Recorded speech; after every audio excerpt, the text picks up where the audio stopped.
Hi, I'm Joseph Crudup, and welcome to my storybook. Today, this is the part one of this book called Coretta Scott King. Coretta Scott King is the wife of Martin Luther King Jr. And I want to hand it to this book right now. I can really want to enjoy a reading. I love enjoying a reading. So now this is my book called Coretta Scott King. This is the part one on this YouTube channel. I'm going to enjoy reading it, and I hope everybody will enjoy me reading. Here it goes.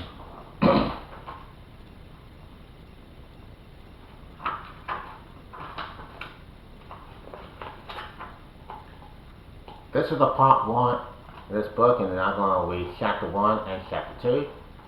And now I'm doing this book, and I'm going to begin right now. Let's begin. Before you begin this book, I hope you will ask yourself what the word excited means to you. I think it's a question we should all ask and keep answering as we grow older and change. Because the trust answers to it should never change. When you think of exciting, perhaps you think of success at work, or of becoming weekly, or meeting the high person, getting married, and having a good family life. Those goals are worth striving for, but there is a better way to look at excitement. As Martin Luther King Jr. said in one of his last sermons, I want you to be the first in love. I want you to be the first in moral excitement. I want you to be the first in general. But recognizing that he who is greatest among you shall be his slow servant. My husband knew that the true meaning of achievement is service. When I met him in 1952, he was already anomaly as a baptism minister and was working towards a doctoral degree at Boston University. I was studying at the New England Conservatoire and dreaming of accomplishments in music. We married a girl, and after I graduated, the following year we moved to Montgomery, Alabama. We didn't know anything then, but our nations, our achievement, were about to undergo a dramatic change. You may have read or heard about what happened next.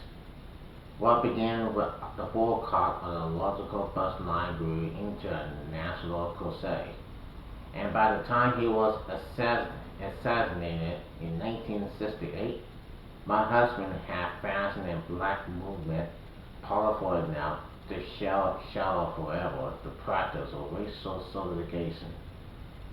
What you may not have read about is whether he learned to resist injustice without compromising his religious beliefs. He adopted a strategy of nonviolence from a man of a different race.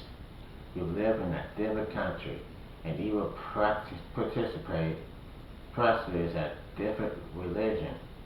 The man was Manhattan Grandhog, the great leader of India. He devoted his life to serving humanity in a spirit of love and nonviolence. It was in these principles that Martin discovered his method for social reform. More than anything else, those two principles were the key to his achievements. The books are about African Americans who saw society through the assignment of their achievements. They form part of the rich history of black men and women in America, a history of studied accomplishments in every field of human individual, from literature and the art to science, investment, education, diplomacy, athletics, Georgia producers, even public exploration. Not all of the people in this history had the same ideals, but I think you will find that all of them have something in common. Like Martin Luther King Jr., they all decided to become drum majors and Soviet millionaires in that principle, whether it was expressed in books, innovative shows, or songs they find a globe and gold and a guide outside themselves that showed them a way to serve others instead of living only for themselves. Reading the stories of those courageous men and women not only helps us discover the principles that we will use to guide our own lives, it also is teaching us about our black colors and about America itself. It is critical for us to know the heroes and heroes of our history and to realize that the price we paid in our struggle for equality in America was dear, but we must also understand that we had gotten as far as we had partly because America's fundamental system and ideals made it possible.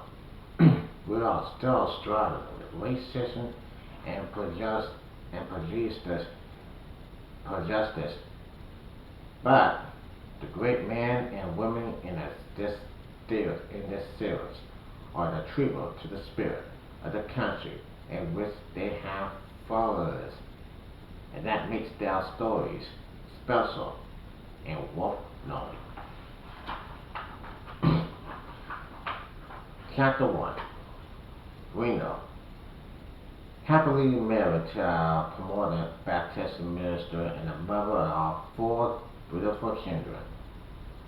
Coretta Scott King had many blessings to come on Thursday, April the 4th, 1968. Experiences have taught her to guard against becoming complaining about anything life and had given her, though specifically life with her husband, the reverser Dr. Martin Luther King Jr., made Coretta well, at times painfully, so that his will never be on ordinary family. That spring day had begun uneventfully enough.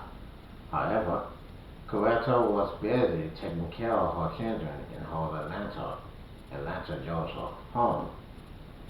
She looked forward to Easter, which was only a few days away. Her husband was on an important trip, but she and the children accepted to spend the holiday with him upon his return. Coretta had finished all her pre-holiday shopping with the exceptions of selecting some dresses for her 12-year-old daughter, Loretta. Although she internally had some misgivings about buying the children new clothes for Easter because she feared that the scale meaning of the holiday will be lost.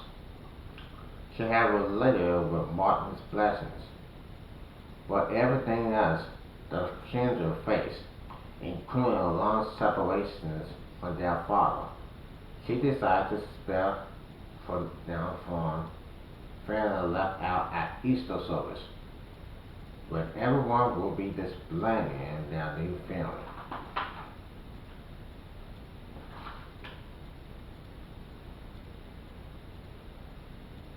Coretta and Loretta were shopping in downtown Atlanta that afternoon. They had just come home when the telephone rang. Jesse Jackson, and the minister from Chicago, was on the line. Coretta, Doc just got shot. Coretta, Doc just got shot, Jackson said. I would advise you to take the next thing smoking. Coretta's heart stood still. That was her husband, Dr. King. As Johnson explained that Martin had been shot in the shoulder, Coretta tried not to amaze the boss. She held out the phone and called her best friend, Donna McDonald. She then made arrangements to catch the next plane to Memphis, Tennessee, where her husband lay wounded. Dr. King had been scheduled to lead a march there to protest the treatment of the city's garbage collectors who were demanding better raise and work conditions.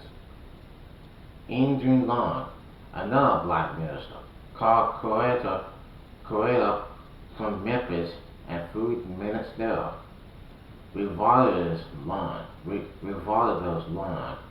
Jackson, and Ruff Arabinelli, all who worked with Dr. King and planning to take part in a protest march. Long's news about Martin's condition was more accurate than Jackson's had been. Dr. King, he reported, was in a serious condition when a gunshot wound to the neck. News of the shooting was important not only to his family, millions of Americans flocking to their televisions and radios to learn the details of the tragic event.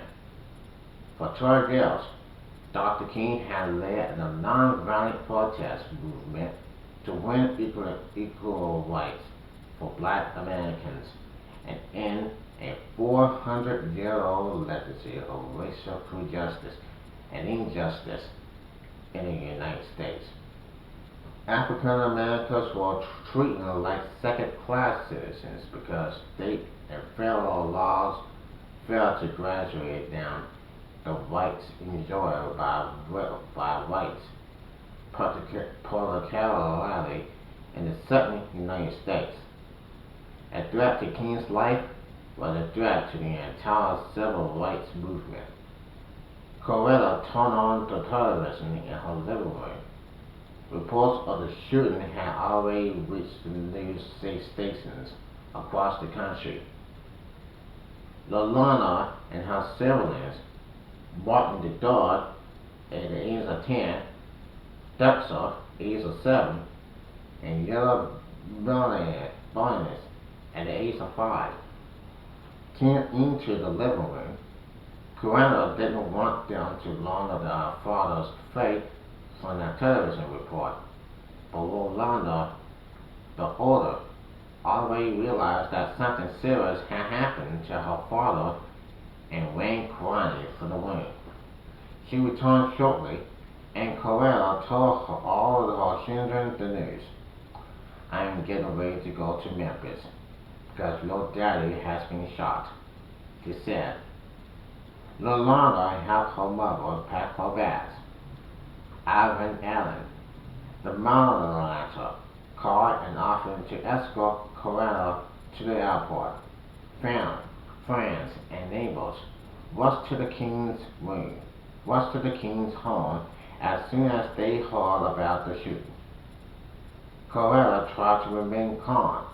She knew she couldn't fall apart in front of the children, but it was not Coretta Scott King's nature to fall apart. She had stood bravely by the side of Dr. Martin Luther King Jr. for all of the 14 years they had been married. That marriage was the foundation of the public crusade against racism.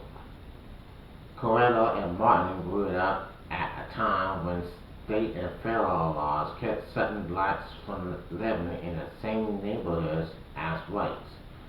The laws also prohibited blacks and whites from attending the same public schools and eating in the same restaurants, and blacks had no voice in changing the laws. The verse means they were wanting and denying the vote, the right to vote. Dr. King's leadership had to end resource segregation. He and a group of black ministers and community leaders forming a civil rights organization called the Southern Christian Leadership Conference to work for social justice. Dr. King and the organization and the SCLC organization marches, boycotts, and other protests to convince certain whites and the entire nation that racist laws, behavior, and attitudes were immoral. Dr. King and his followers risked being arrested, beaten, walking, and even lynching to prove their point. But they never raised a hand to their warriors because Dr. King believed that the struggle for equal rights had to be won without violence. Coretta also believed in nonviolence and in the rights of blacks and all Americans to live in dignity and peace. Her deep religious faith had helped her face many orders during the struggle for civil rights. Times when Dr. King was jailed and even one instance when he was stabbed. Coretta knew the justice could be won, and she understands that sacrifice was necessary to achieve it. But now she's wondering if her husband's life had to be one of those sacrifices. Coretta kissed her children goodbye and left them in a case of friends as she departed for the airport. Dr. King's sister, Christine King Ferris, and her husband, Isaac Miller, and Miss Allen, and local minister, Reverend Fred Bennett, and his wife left with Coretta. Daughter McDonald promised to meet them all at the airport. Coretta hurried along the airport's corridor to find the gate for her flight, but before she boarded the plane, her name was called over the public address system. I had a strange, cold feeling, Coretta recalled in her autobiography, My Life with Martin Luther King Jr. Coretta asked Miller Allen to send someone to the public information station for her. Of course I already knew, she wrote, but it had not left being said. I was trying to make myself believe that Martin was dead. Coretta and her companions got the news months later. Martin Luther King Jr. was indeed dead at only 39 years old. With her own 41st birthday just 23 days away, Coretta was now a winner. The hotels and those on the people with her.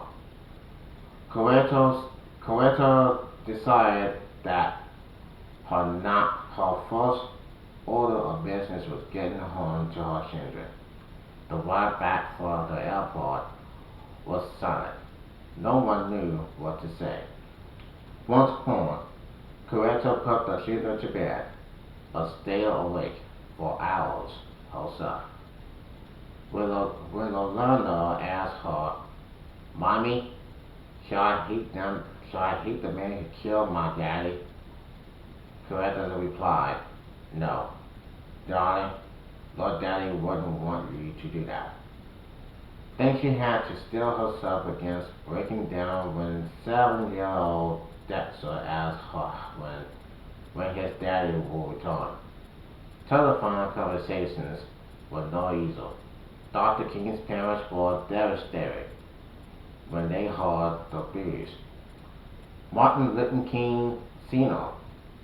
and the poor minister Baptist minister and respected black leader in Atlanta, could not believe his son was dead. I always felt I would go first. The elder king lamented Coretta. The king family's telephone rang continually for hours. President Lyndon Johnson called to express his condolences, as did Senator Robert Kennedy, brother of the late President John F. Kennedy. Several years before, President Kennedy and Robert Kennedy, then U.S. Attorney General, had helped to protect Dr. King and his followers during their protests. A phone call from Robert Kennedy once helped to gain King's release from prison after he was arrested for refusing to give his seat to a white person at a lunch counter in 1960. Coretta knew she had to fly to Memphis to bring her husband's body back home. Senator Kennedy offered to provide a plane. He also ordered international telephones to be installed in the king's home so Coretta and her family could respond to the flood of phone calls that would surely come in as the news of Dr. King's death spread across the nation. The next day, Coretta and some friends flew to Memphis. Dr. King's body was taken to Henley's funeral home when they arrived back in Atlanta. Coretta asked the funeral director to open the casket so her children could see their father's body. She hoped this would help 5-year-old Barnes Bunny in particular to understand that her father was not coming home. Dr. Martin Luther King Jr. was shot while he stood on the balcony of the Laurel Motel in Memphis. A white man named James O. Ray illegally fired a rifle for a room in a Baltimore house across from the motel. The bullet left a gaping hole in King's right jaw. The revealing of Ralph Abernathy, Dr. King's closest friend and colleague, had been with Martin months before his death on that tragic evening. And Abernathy and Samuel B. Cowles, and minister from Memphis, when standing with King on the balcony outside his bedroom at the Laurel Motel. They were getting ready to attend a local civil rights meeting with several other SCLC members. And Bellamy left the balcony, went into the bedroom to put on some aftershave. Cowles headed downstairs to the motel parking lot. As King stood alone on the balcony, the sound of a gunshot shattered the stillness. Alon Abellio rushed to the door of the balcony and saw King lying on his back. The balcony was streaming with blood. Abellio ran to his friend's side.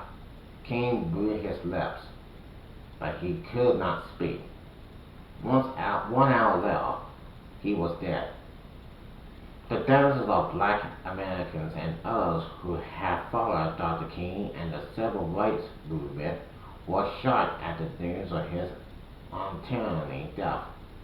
They wondered how anyone could shoot Dr. King, a man whose life was dedicated to peace and justice. The crowd left them angry and disbelief. Many also Many also feared that the struggle for civil rights was over. Who would lead the Memphis March in King's place? What would have become of the SCLC? There were many unanswered questions and troubling hearts in the wake of the assassination.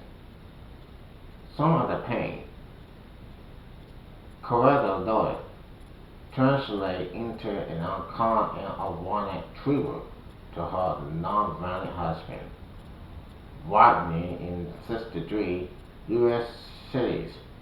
Family and close friends did all they could during this sorrowful time. In turn, Harry Belafonte, and friend of the King family, and a supporter of the civil rights movement, flew to Atlanta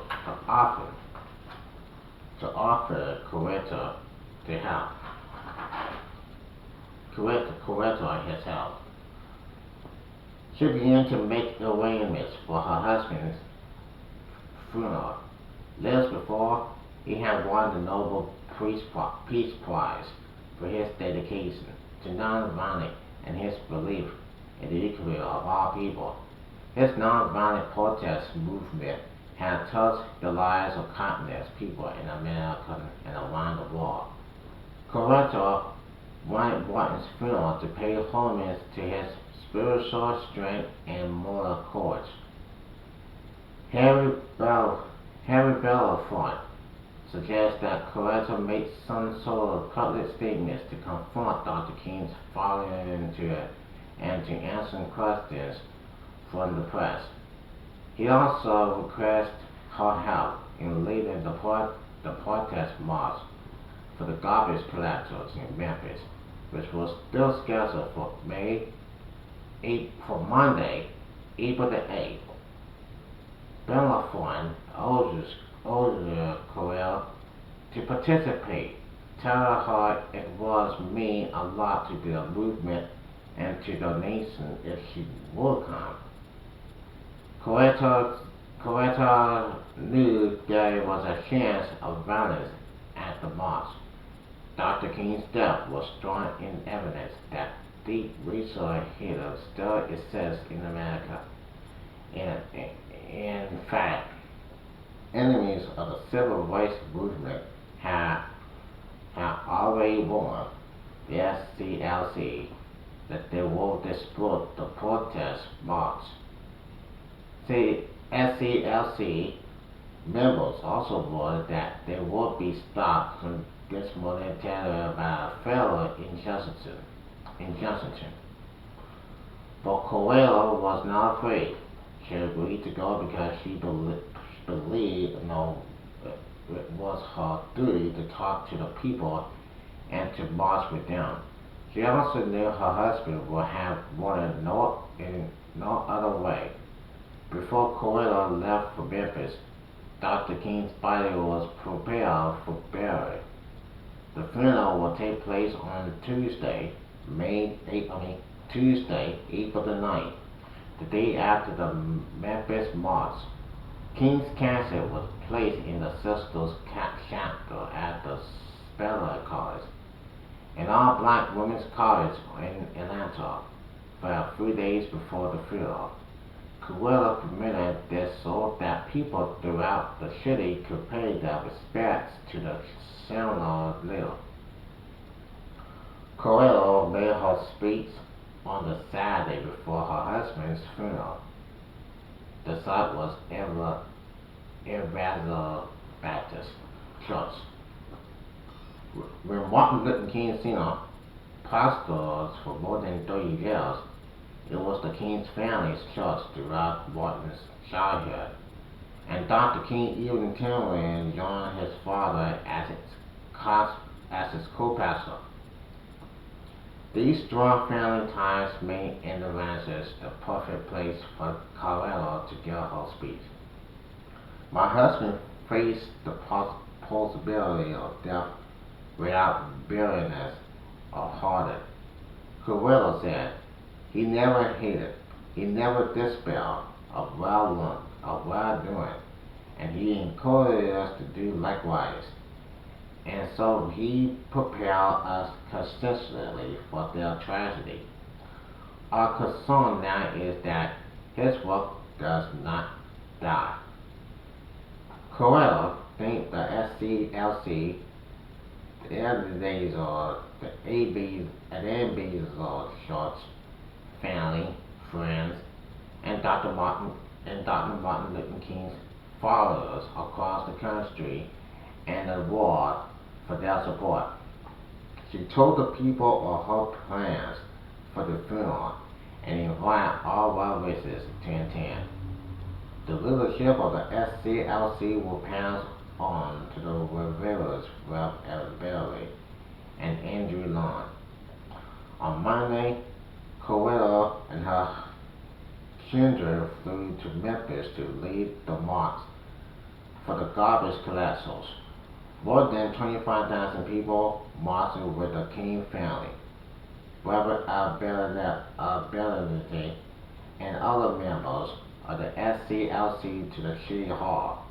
Despite the threats, there was no disputation or incidents of violence. The marshals and locals remained silent throughout the protest in the tribute to Dr. King. Coretta and her children stood on the platform at City Hall. As usual, Coretta was composed and diligent. My spirit has been uplifted because so many thousands of persons and followers of my husband, like you, have done so many wonderful things, she said. The press is held today in dedicates Lord devotion. Coretta urges the people not to give up. She asked them to continue believing in Dr. King's movement and in the principles that had guided his life.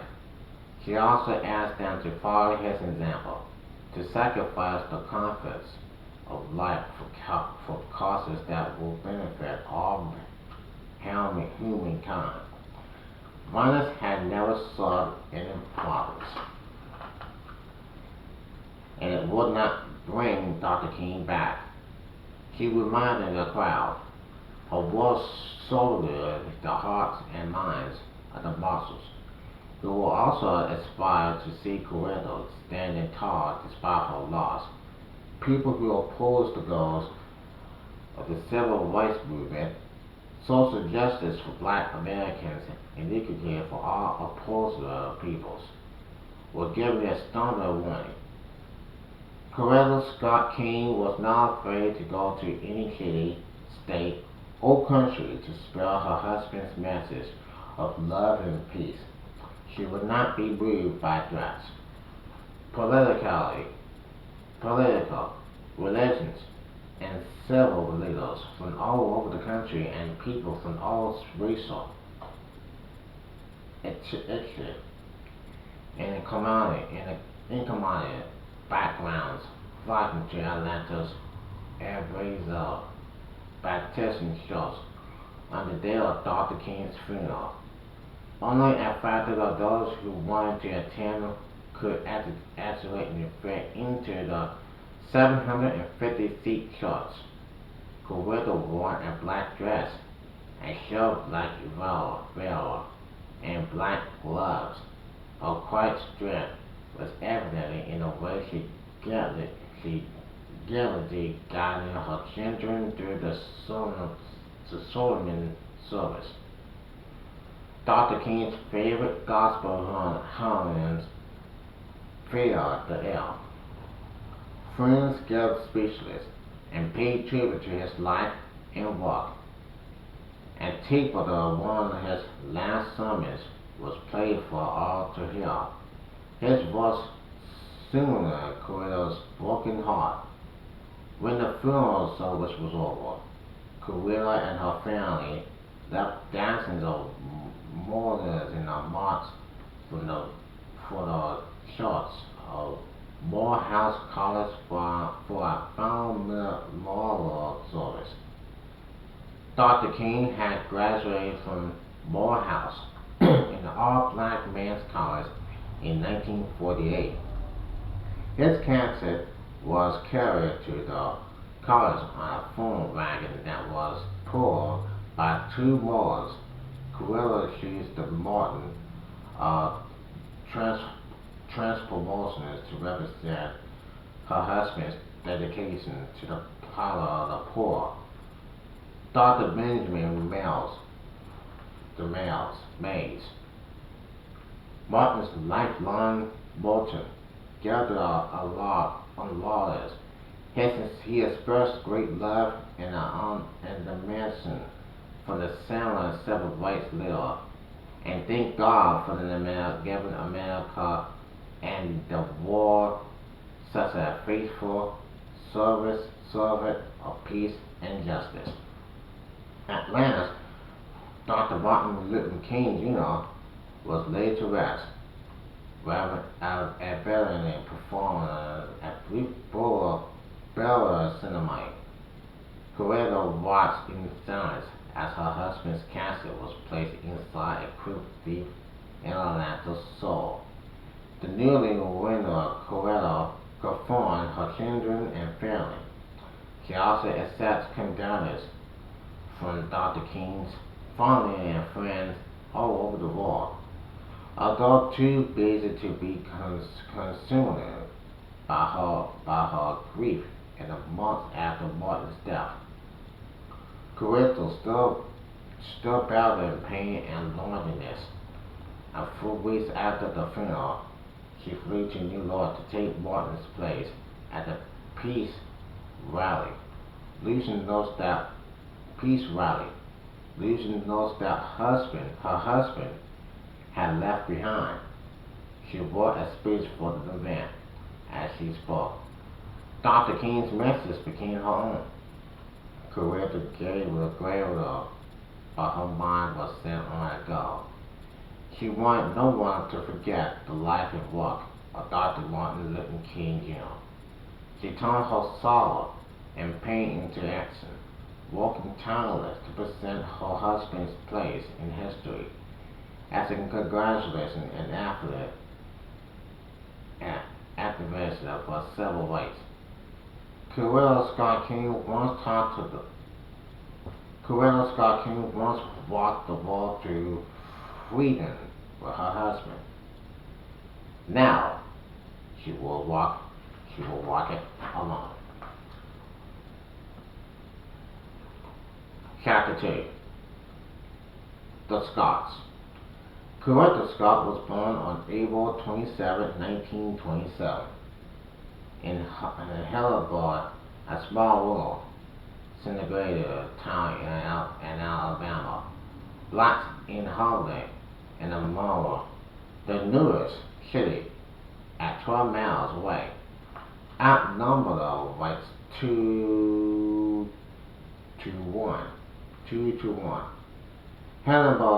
Helleborg was a family community, and few families worked harder at family than the Scots.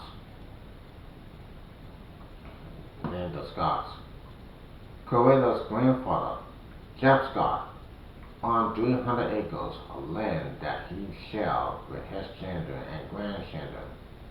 Coretta was named after her discredited grandmother, Cora. Although Coretta never met Coretta, it was often said that she had inherited her grandmother's determination. Coretta had helped Jeff become a prospector's farmer and an important relation and civic leader in Helleborg's large black community. Jeffrey and Cora's son, Baroness McBoy, in 1920. Bernard and Barnes built a two-room house on the Scots farm. When they raised their three children, Coretta, her older sister, Edda, and her younger brother, Abide, shared a bedroom with their parents. Their children spent in one bed. Bernard and Barnes In another, a fireplace heater the room. The Scots cooked meals on a wood burning stove, and they got water from the wall for a well. They had an outhouse instead of the bedroom. Coretta grew up in modular surroundings, but her family was rich in other ways. The Scots were hard-working and devoted to Christmas. Unbalanced, Scott set a strong example for his children. And proud man, he refused to let reason break his spirit. He woke up early every morning to take logs and timber to the town's sawmill.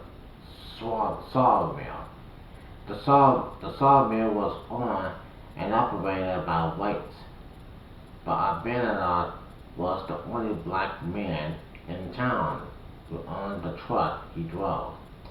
When he and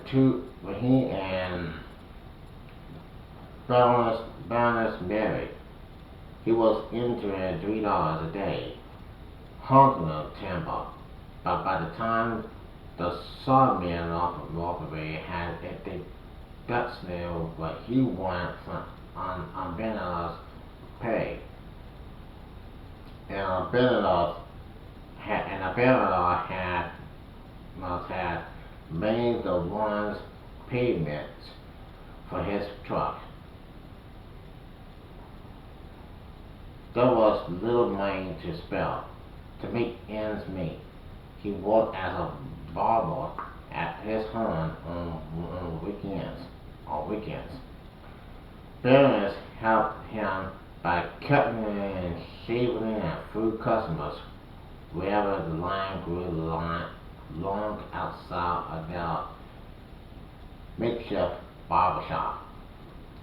Every Sunday, the Scots attend Mount Tambor AME African Methodist Episcopal. John Schultz, grandfather Scott, as steward of the Schultz and as chairman of the board of trustees, also oversaw Sunday school service for children. All the Scott clan and other black families from miles around were flocked to Mount Tambor to hear the Christian gospel. People came to lay down their burdens and find comfort in the Schultz messages of forgiveness and hope. Some were so moved by the Sunday service that they shouted for joy and cried. Coretta's mentioned grandfather, Martin McBoy, was a singer. He led the Schultz choir and the congregation in gospel songs. Martin McBoy's granddaughter shared his love for music. At home, Coretta turned on her parents' big Victoria and listened to songs of all states, from gospel to jazz. When she wasn't listening to music, Coretta could be found playing outside with her siblings and cousins, like other girls her age. She wore her hair in braids and borders, but she was a tomboy underneath her feminine style.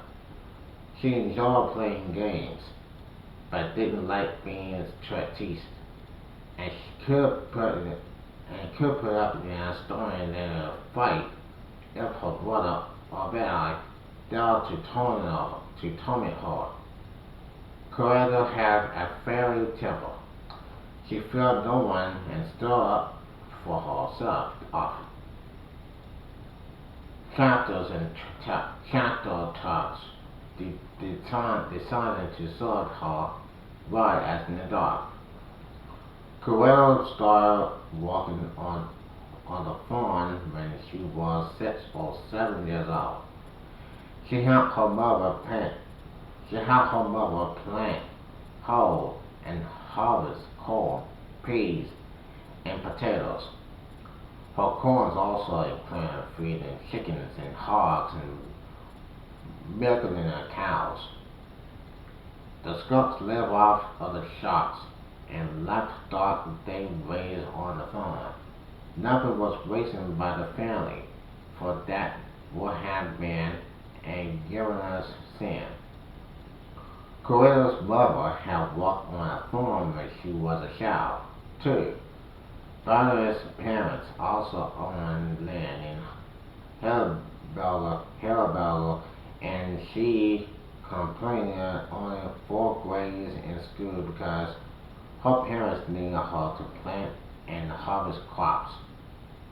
Valery's father, grandfather, McBoy, who was part Native American, claimed to have attended school about 2 days in his life, but he had learned to read a little bit by studying the Bible.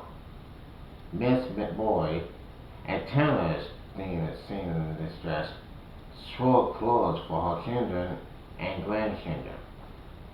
When Coretta was about 10, she started working in the cotton fields. Slavery had ended more than 50 years before her birth, but the economy of the southern United States still depended on cotton. In the early 1930s, Southern blacks were still held by whites to harvest it. The Scholars and other families working in the fields during the fall to make extra money. Cotton peckers cut on up to $5 in one season. One year, Coretta manages to make an expression surprise $7 in the cotton fields. She, interested and Abanas used the extra money to pay for textbooks and school supplies. Putting cotton to help on his living was a simple reminder of the dark days of slavery, when blacks toiled in the fields for no rags. Blacks in Alabama and throughout the South continued to be diagnosed and victimized, despite the fact that their forebears were free. First in principle when President Abraham Lincoln signed with even at the Parliament proclamation in 1863. Then in reality, when the Civil War ended 2 years later, African Americans were free, but not equal. They still have fear of the civil rights that white Americans enjoy. If a black person was accused of a crime, for example, he or she could not get a fair trial in a certain courtroom. Although cases involving black defendants went to trial in accordance with law, white judges and juries were often bases, handing down more convictions and stifling penalties to blacks than to whites. It was against this oppressive backdrop that Coretta's parents instilled in her the values of holiness, hard work, and thrift. The fact that their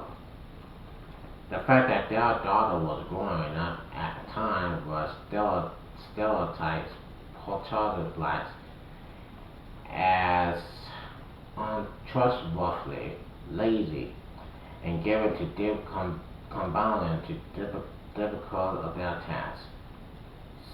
Self-satisfied black Americans like Coretta's father were considered a threat, particularly to poor whites, ones who had little education and struggling to make ends meet, often blame blacks for their plight.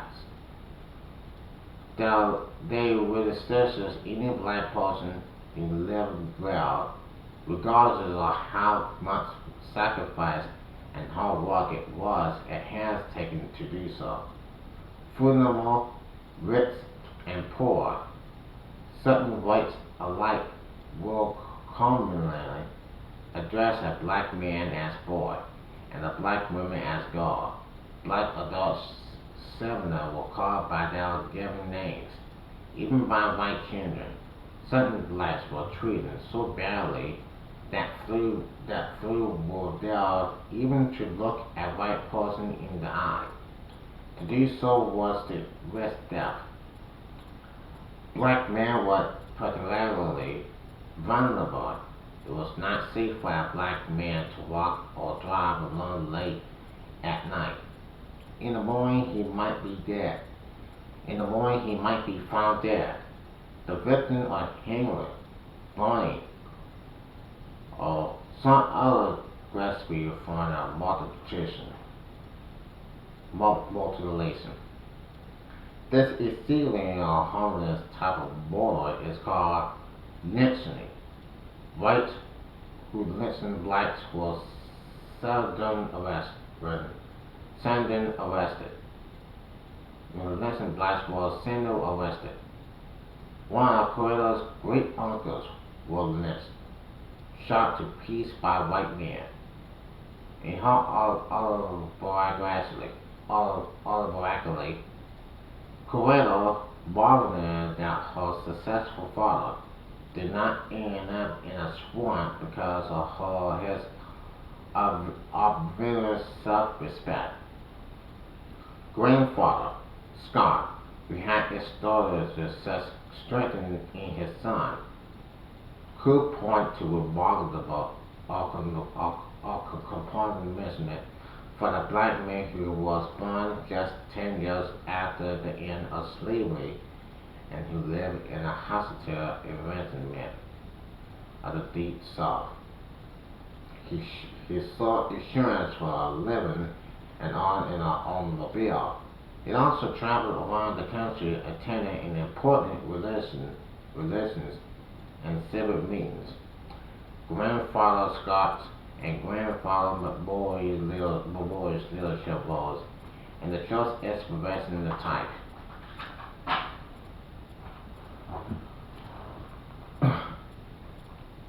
Quality that black men can hold in itself. Many black men saw it as ministers and praised their duties to their sons. The church was a safe haven for African Americans, one of the few places where they were sheltered enough from insults and the threats of death. Their churches were among the few institutions in the community that blacks could own. Since most vulnerable blacks lived in poverty, it was extremely difficult for them to become business owners. But a small number of blacks were able to finish elementary and high school. Some even went on to all-black college or religion or liberal schools that were usually revolting for their white students. These African Americans were able to become doctors, lawyers, and teachers who provided their service to the black community. Coretta learned about the injustice of racism in school. She and Annabelle attended a two-room ward elementary school that housed more than 100 black children in grades 1 through 6. Two black women taught all the students using a wall convention with black paint as a blackboard. The school had no library. And all the children had to buy their own textbooks. The money Coretta over Annabelle made from cotton picking was very important. They would have been unable to complete even the simplest homework assignments without the books, examining down to purchase. The school had an outhouse rather than an indoor bathroom. Every morning, Coretta and Ellen walking the miles to school. The white children in the Hannibal wore a school bus. However, their school was a Storybook building, and their textbooks were free. But the teachers at the black school inspired the Scott Guards with their general concern for the students and their students' efforts to educate them despite a lack of resources. Coretta later educated one of her intermediate teachers, Miss Mattie Bennett, with a recognizes and encourages her and editors eagerness to learn. Their mother also encouraged the girls to become vigorous learners. You get an education and try to be somebody. Parents once told Coretta that you won't have to be kicked around by anybody, and you won't have to depend on anyone for low livelihood, not even on a man. Coretta was an excitement student. Miss Bennett also encouraged her to devote her time for singing by selecting Coretta to be the school's song leader. Coretta sings solos on special occasions and also read poetry out loud to her classmates. When she grew older, she sang in church and performed solos in front of congregations. In 1938, Coretta graduated from the intermediate school at the top of her sixth grade class. Emily had graduated 2 years early and had enrolled in Lincoln High School, one of the most progressive schools in Moore. Emily was one of the few blacks in Hellerberg to finish high school. Years before, their father had gone to Lincoln, but he completed it only and that's because he had to walk. Coretta followed Emily to Lincoln High, a semi-private school that had been started by white administrators after the Civil War to help educate blacks. The school's founders helped in funding that origins equity and social justice for all Americans, regardless of race. Lincoln's faculty included blacks and whites, but all the students were black. Although the school's tuition may not sound like much today, $4.50 per child, the schools had to tighten their purse strings to send their daughters to Lincoln. But they knew Edna and Coretta would benefit by learning in an environment that fosters academy and sun excitement. Abelian's hard work was paying off in many ways. Not only could he offer his children education, but he also returned a new and lost home for his family. The year before Coretta graduated from intermediate school, the Scots grew into a six-room house, complete with a new furniture. Sending Emily and Coretta into Lincoln was just one more blessing. Coretta started high school when she was 12 years old, when admission to Lincoln marked the beginning of a long journey towards personal and independent and intelligently departmental. Lincoln was 10 miles away from home, so Emily and Coretta lived with a black family in Moore. It was the first time the girls had lived away from their parents. In Moore, they also attracted whites on a regular basis for the first time.